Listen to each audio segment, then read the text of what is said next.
Shalom bromigos and bromigas and other viewers that I don't know and have no association with none whatsoever. It's me, Shimshon the Gelite, and I'm back teaching you how to make some bomb-ass teriyaki, or as we like to call in Japan, Bakudai no shiri teriyaki! Now that we've been relegated to the side over here, the first thing we're going to want to do is take out our anger and aggression on this chicken. Here we're going to want to clean it off. For this, I would actually suggest giving it a nice wash with some of that body wash and shampooing it with some of that kiwi and citrus stuff right here.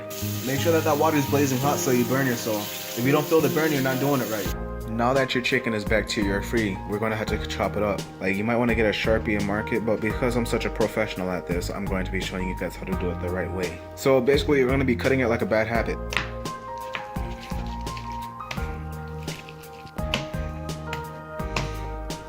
Alright, now the crime has been committed and we have our decimated chicken right here.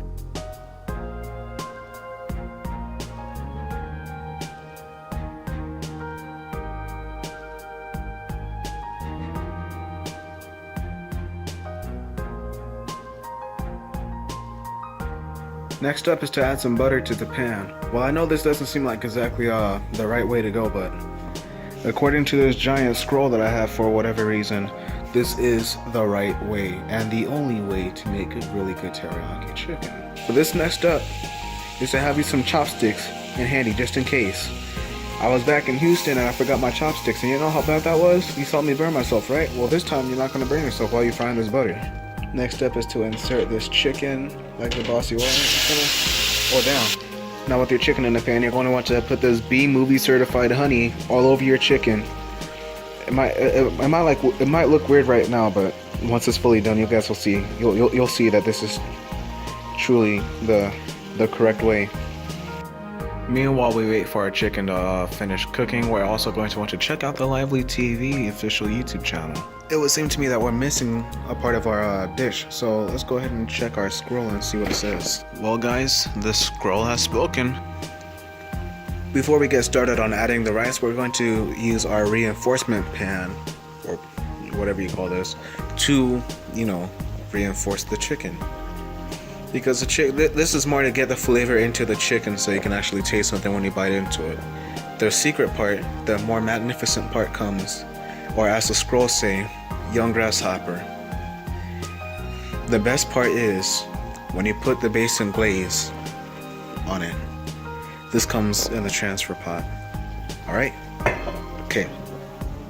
So now we've got our rice set up. We're just going to go ahead and add cups of water into this thing and get it boiled. We've got our next batch coming up, but in the meantime, we're going to be focusing mostly on these little lovelies right here. My bad, guys. I accidentally skipped a step. I got a little bit too excited. But we're going to start. We already put the base and glaze in. We're going to start mixing this stuff around.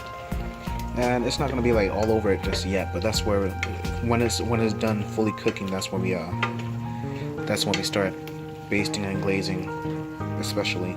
If it doesn't taste like determination, you're not doing something right. Now, guys, calm down. I didn't forget. Everything needs a little bit of adobo in it. All right. So now with our chopsticks, we're going to want to, pick and choose which one you want. Screw that one. I'll go for this one right here. We're gonna want to try this one out. Now what I usually do is I cut into it first, make sure it's fully cooked. As we can see here, it is fully cooked and there's not a flaw with it, other than the fact that I forgot to get thighs and not breasts because thighs are dry as hell.